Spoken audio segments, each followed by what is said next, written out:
Hello, friends, and welcome back to Retire and Roam.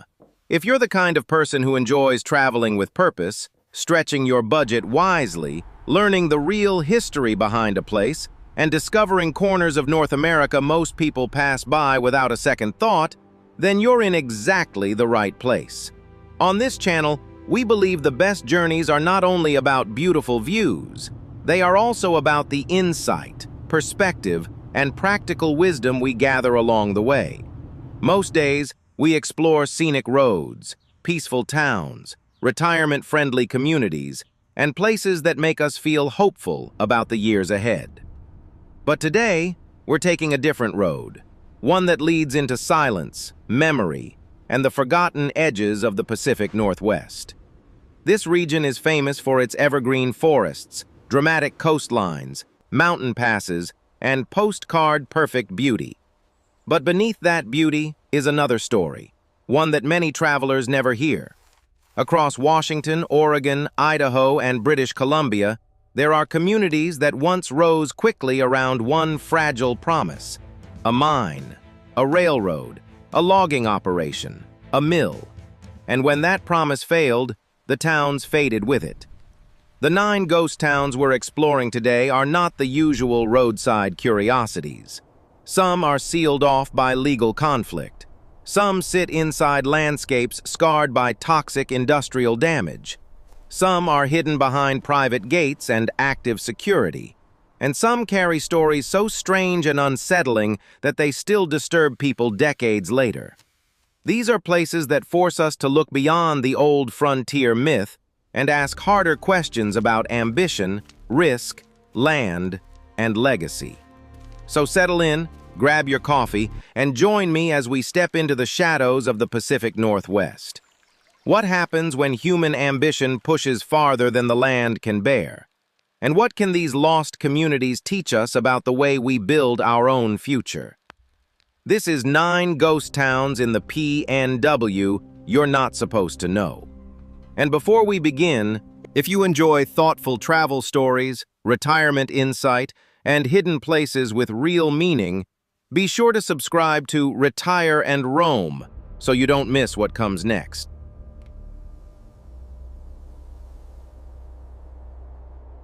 1. Monte Cristo, Washington, the toxic illusion of wealth. Our first stop takes us high into Washington's Cascade Mountains, to a town that once promised enormous riches and delivered a far harsher truth. This is Monte Cristo, a place where the dreams of investors collided head-on with the unforgiving reality of the land itself. In the 1890s, rich deposits of gold and silver set off a frenzy of excitement. Monte Cristo was not just another rough mining outpost on the edge of nowhere. It drew the attention of powerful Eastern money, including the Rockefeller family and Frederick Trump, grandfather of the 45th president, all of them convinced this remote valley could become something extraordinary. For a brief moment, that vision seemed possible. The town was imagined as a serious industrial center, a mountain stronghold of wealth and progress. But the Cascades had their own say in the matter. Monte Cristo depended on the Everett and Monte Cristo Railway, and that single connection was constantly under attack from the landscape, washed out by floods, buried by avalanches, and damaged by relentless weather. Even worse, the ore itself proved more difficult and costly to process than many had hoped. By 1907, the economics no longer worked, and the dream had already begun to collapse. What makes Monte Cristo so striking today is not simply that it failed, but what it left behind. The environmental damage from that era did not disappear when the investors did. Mining waste contaminated the area with dangerous heavy metals, especially arsenic and lead, turning the site into a long-term environmental problem rather than a romantic historical ruin. Today, Monte Cristo is part of a Superfund cleanup effort. People who make the journey expecting a picturesque ghost town often find something much more sobering: warning signs, restricted areas, and evidence of careful remediation work unfolding in the middle of a beautiful mountain valley. And that, to me, is what makes Monte Cristo unforgettable. It is a lesson in what happens when people chase a glittering opportunity without asking whether the foundation beneath it is stable, healthy, or sustainable. For anyone thinking seriously about retirement, real estate, or the next chapter of life, that lesson matters. A place can look promising. An investment can sound exciting. A plan can seem golden from a distance. But if it is built on instability, it will eventually give way. Monte Cristo reminds us that real wealth is not just about potential profit. It is about durability, balance, and whether what we build can truly last. 2. Balfour, Idaho, the final echo of ambition. From the Cascades, we move east into the forested heart of Idaho's Silver Valley, where another forgotten town tells a story that feels quieter, but no less haunting. This is Balfour, a settlement that rose in 1902 under the direction of the Balfour Mining Company, built to serve the immense industrial engine of the Bunker Hill smelter. During its busiest years, especially between 1910 and 1918, nearly 800 people lived here. It had the familiar marks of a real working town: a hotel, saloons, a schoolhouse, and the daily routines that make a place feel permanent, even when history tells us it is anything but. Like so many company towns across the American West, Balfour existed for one reason and one reason only. Its life was tied directly to ore production and smelting. As long as the mines produced and the smelter demanded supply, the town had purpose. But once the mineral wealth began thinning out, the structure holding everything together started to weaken. There was no second economy waiting in the wings, no broader foundation to carry the community forward. By 1925, the post office closed, and little by little, the forest began reclaiming what industry had carved out. But Balfour's real story does not end with abandonment. In many ways, that is only where the deeper story begins. For decades, smelting operations released heavy metals into the surrounding environment, especially into the Coeur d'Alene River system. Over time, the damage spread far beyond the boundaries of the town itself, helping turn this region into one of the largest Superfund cleanup areas in the United States. That is one of the main reasons Balfour remains restricted and largely absent from the casual travel conversation. What stands here now is not just the remains of buildings, but the aftermath of an entire industrial era. When you look at a place like Balfour, you are really looking at a question that stretches across generations. What do we leave behind when we are gone? Do we leave something stable, restorative, and life-giving? Or do we leave problems for others to carry long after we have moved on? That is why this town matters far beyond its fading footprint in the woods. For those of us thinking about legacy, retirement, land, and how to use our resources wisely, Balfour offers a hard but necessary reminder. The consequences of our choices do not always end with us. Sometimes they echo for decades. 3. Lester, Washington, the systemic erasure. If Monte Cristo was undone by nature and Balfour by industrial dependence, Lester tells a different and more painful story. Sometimes a town does not die because the ore runs out or the timber is gone. Sometimes a town is pushed out, dismantled, and slowly erased by forces far larger than the people who call it home. Near Stampede Pass in Washington, Lester began in 1892 as a helper station for the Northern Pacific Railway, an important point along a demanding mountain route where extra power and labor were needed to move heavy freight over steep grades. In time, it grew into a thriving railroad community, and by the 1920s, around 1,000 people lived there. Lester's problem was not a lack of purpose. Its problem was that another purpose became more powerful. In the early 1960s, the city of Tacoma began acquiring land around the Green River watershed in order to protect its main drinking water source. That decision triggered a long and bitter conflict over access and control. Residents found themselves caught in what became known as the Battle of the Lester Gate. as Tacoma Water sought to close off the only dependable road leading into town. In the end, the legal system sided with the broader public goal of water protection rather than the residents' ability to keep their community connected and alive.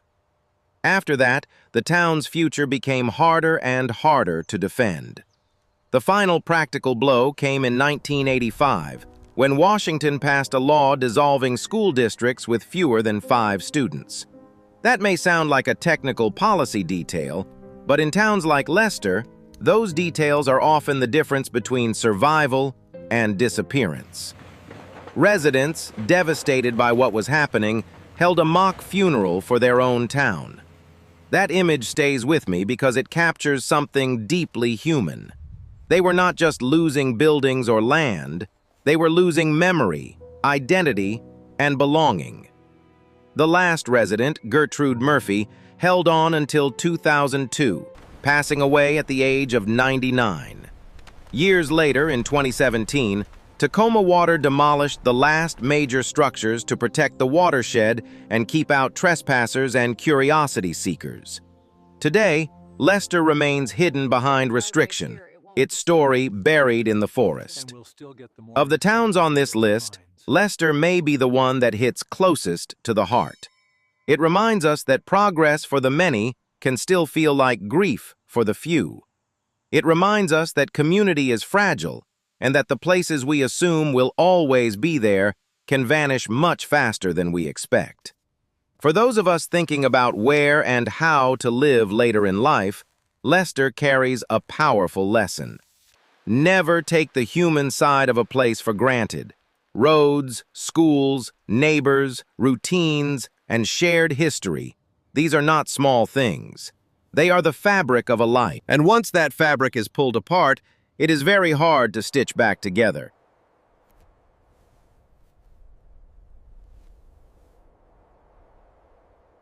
Four, Govan, Washington, the shadow of unsolved mysteries. Not every place is kept at a distance by fences, warning signs, or locked gates. Sometimes the strongest barrier is psychological. That is exactly what you feel in Govan, Washington, out on the broad, windswept Columbia Plateau. Founded in 1889 as a railway station, Govan once served as a small but important center for wheat farming and ranching in this dry and open country. But today, it is remembered less for what it built than for the darkness that seemed to settle over it and never fully leave. In 1902, the town was shaken by a crime so brutal that it left a permanent mark on local memory. Judge J.A. Lewis and his wife Penelope were murdered with an axe inside their home, and the killer was never identified. Then, as if that were not enough, another killing followed the very next year, when a masked gunman shot a man inside the Govan saloon. Decades later, in 1941, tragedy struck again when a woman was murdered on her farm and her son disappeared, only to be found dead in a field years afterward. The details changed, but the pattern did not. Violence kept returning, and answers never seemed to come with it. As the years passed, the town's troubles only deepened. A destructive fire wiped out the business district in 1927, stripping Govan of its commercial heart. Then, in 1933, U.S. Route 2 bypassed the town entirely, cutting it off from the flow of movement and trade that might have helped it survive. From that point forward, decline was almost inevitable. Today, the most recognizable remnant is the old 1906 schoolhouse, standing out on the empty landscape like a final witness to everything the town endured. Even that symbol is fading now. When its steeple fell in 2024, it felt like one more signal that Govan's last visible ties to its own past are slowly disappearing. What stays with me about Govan is not just its isolation, but the way unresolved trauma can shape the identity of a place long after the people are gone. In life, we all carry histories we would rather leave behind. But Govan reminds us that what is buried is not always gone.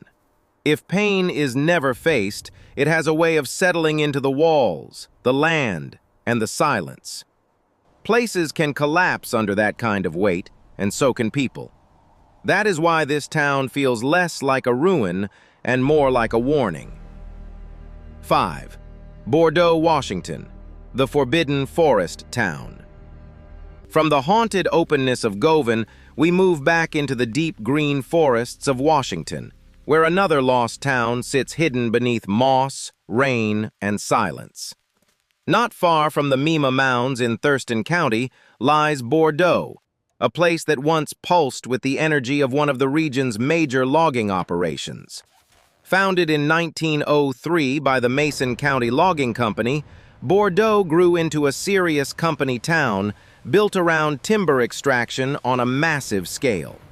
Over time, the operation processed more than 3.5 billion feet of logs, a staggering amount that gives you a sense of just how intensively this landscape was worked.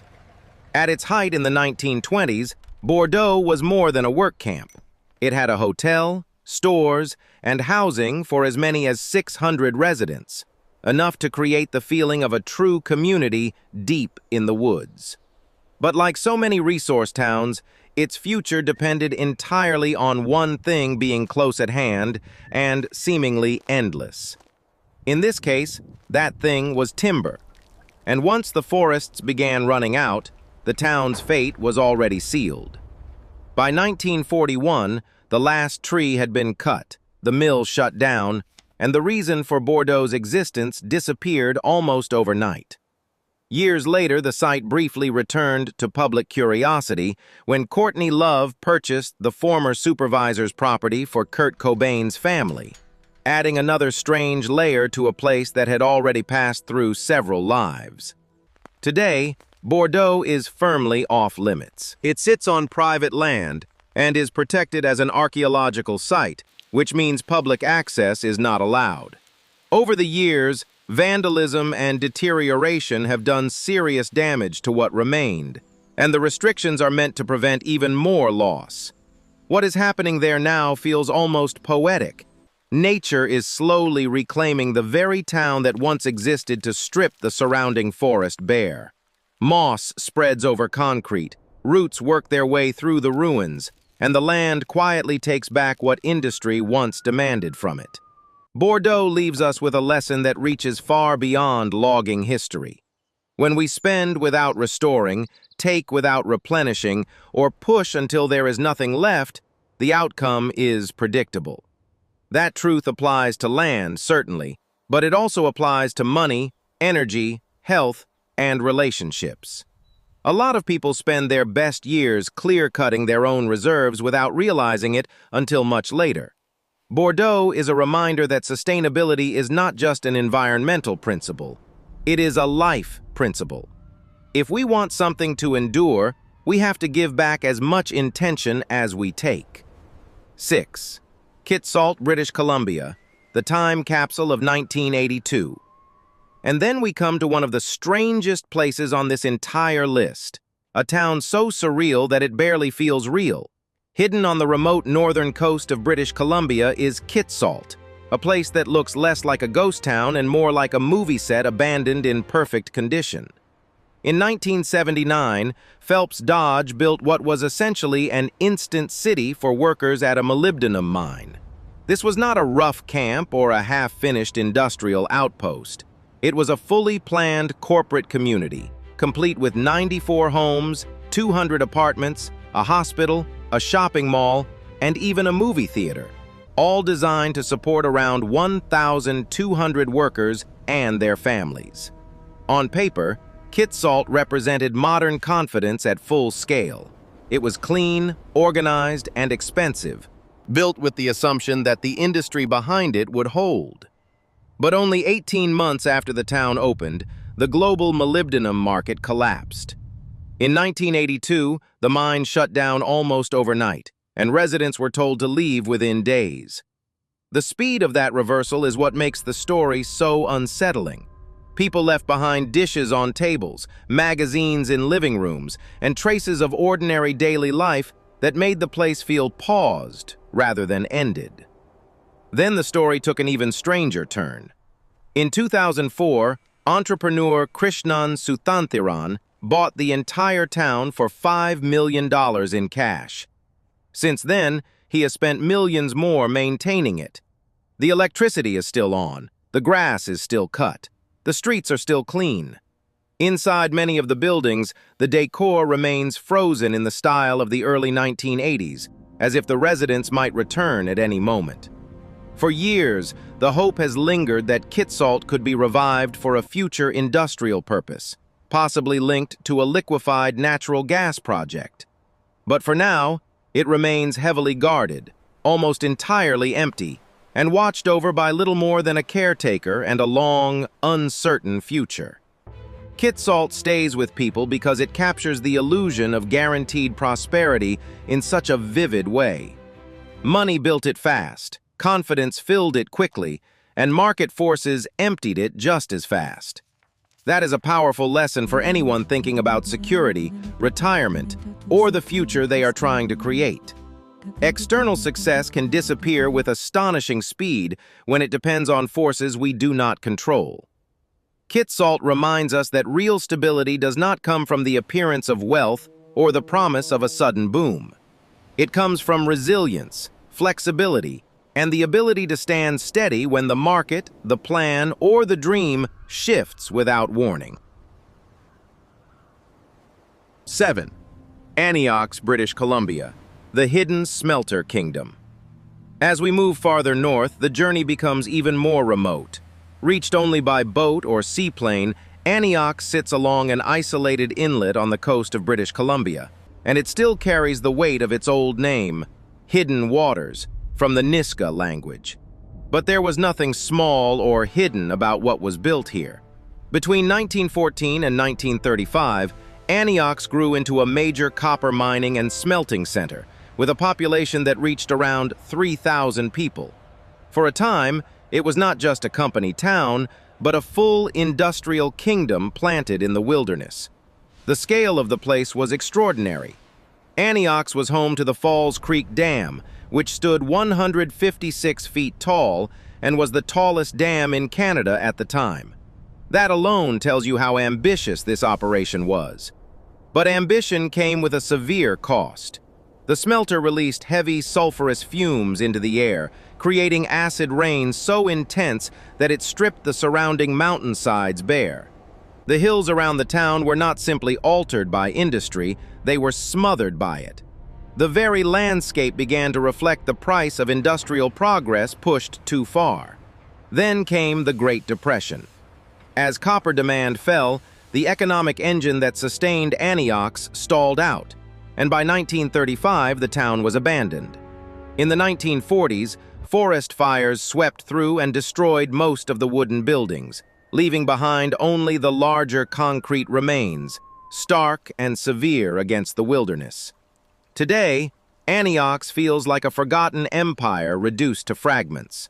Among its most haunting places is the cemetery, where World War I veterans rest beneath grave markers shaped like concrete Tommy helmets, a quiet and powerful reminder that even in the most industrial corners of the frontier, human lives and stories were always at the center. Antioch leaves behind a lesson that feels impossible to ignore. We can build massive infrastructure, reshape landscapes, and believe we have mastered a place. But nature always keeps the final word. If the air, water, and land are pushed beyond their limits, the collapse may not come immediately, but it will come. And the same is often true in life. Lasting peace does not come from pushing harder and harder against our surroundings. It comes from learning where the boundaries are and living in better balance with them. 8. Portlock, Alaska, the town that fled the fog. From the industrial ruins of British Columbia, we head northwest into a very different kind of ghost story. On the rugged Kenai Peninsula in Alaska sits Portlock, a place where isolation, wilderness, and fear all seem to gather in the same cold air. In the early 20th century, Portlock was a working salmon cannery town, busy with the rhythms of labor, weather, and the sea. But by 1950, it had been completely abandoned, leaving behind one of the most unsettling stories on this list.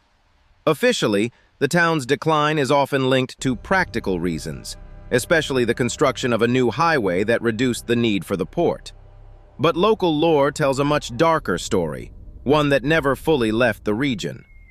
Residents spoke of unexplained disappearances.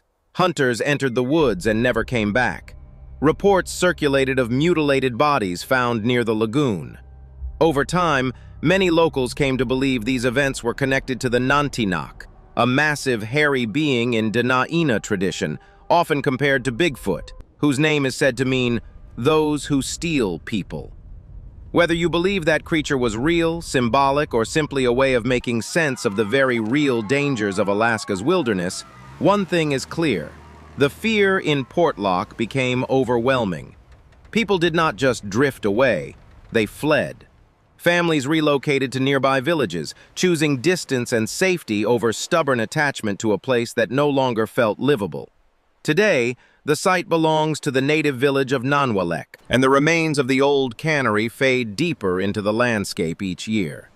In winter, thick Gulf of Alaska fog swallows the decaying structures until they seem to disappear altogether. Portlock is a reminder that fear is not always irrational, and leaving is not always weakness. Sometimes wisdom means recognizing that a place, a situation, or even a chapter of life has turned unsafe in ways that cannot be fixed by sheer determination. The people of Portlock chose survival. That choice deserves respect. In a culture that often praises endurance above all else, this town quietly teaches a different lesson. Knowing when to walk away can be one of the strongest decisions a person ever makes. 9. Burke, Idaho, the town built on the tracks. We end this journey in Idaho's Coeur d'Alene Mountains, with a town so improbable that it almost sounds invented. Burke was established in 1884 after silver was discovered, but unlike many mining towns, it had one overwhelming problem from the very beginning. There was almost no room to build. The canyon was only about 300 feet wide, and yet a full community was squeezed into that narrow space, creating one of the strangest town layouts in the American West. To make it work, Burke adapted in ways that bordered on the absurd. The railroad and the town's main street occupied the same cramped corridor, so when a train came through, vehicles had to move aside. Even more famously, the Tiger Hotel was built directly over the tracks, allowing trains to pass right through the structure itself. It was a remarkable feat of frontier improvisation, the kind of thing that makes people shake their heads in disbelief even now. It showed immense ingenuity, but it also revealed just how far people were willing to bend reality in pursuit of mineral wealth. The problem, of course, is that nature does not care how clever we are. Burke's location made it vulnerable from the start. Avalanches, floods, and fires repeatedly battered the town, trying daily life into a long negotiation with disaster. For more than a century, the people of Burke kept fighting those conditions, but the struggle never truly ended. When the final mine closed in 1991, the town's remaining reason for survival went with it. Today, the ruins of Burke sit decaying in that same tight canyon, fenced off and considered too unstable and hazardous for public access. Burke is one of the clearest examples in this entire journey of what happens when people try to force a lasting future into a place that was never meant to hold it comfortably. The determination is impressive. The creativity is undeniable, but the cost was constant crisis. And that raises a question worth asking in our own lives. Where are we still trying to force something to fit when it clearly does not? Sometimes the answer is not to push harder in the same narrow space. Sometimes the wiser path is to step back, change course, and find a wider valley where life can breathe. Conclusion. As we step back from these 9 forgotten towns, one clear pattern begins to emerge. Every one of them was built around a single promise that felt strong in the moment, but fragile in the long run. For some, it was gold or silver. For others, it was timber, railroads, smelting, or a sudden industrial boom. But once that one purpose disappeared, the community lost the very thing holding it together, and the town slowly gave way to silence. That is why these places matter. They are not just abandoned sites or eerie backroads curiosities. They are quiet teachers. They remind us that ambition can build quickly, but it cannot always endure. Nature keeps moving. Time keeps moving. Markets shift. Industries collapse. Roads change. And the things people once thought would last forever can disappear far sooner than expected. For all of us here in the Retire and Roam community, that lesson feels especially meaningful. Many of us are thinking carefully about how we want to live, where we want to invest our energy, and what kind of future we want to create in the years ahead. So maybe the real takeaway from these ghost towns is this: do not build your life on one fragile promise. Do not take without restoring. Do not measure security only by what looks prosperous in the moment. Instead, build something deeper, steadier, and more sustainable within your finances, your relationships, your community, and your sense of purpose. That is the kind of life that can outlast economic storms, personal setbacks, and the long test of time. Thank you so much for exploring the hidden shadows of the Pacific Northwest with me today. I'd love to know which of these ghost towns stayed with you the most, or whether you've ever visited a place that felt completely frozen in time. Share your story in the comments below. If you enjoyed this journey and found something meaningful in it, please like the video, subscribe to Retire and Roam, and share it with someone who loves history, travel, and the stories places leave behind. Until next time, keep roaming, keep learning, and as always, tread lightly on this beautiful earth.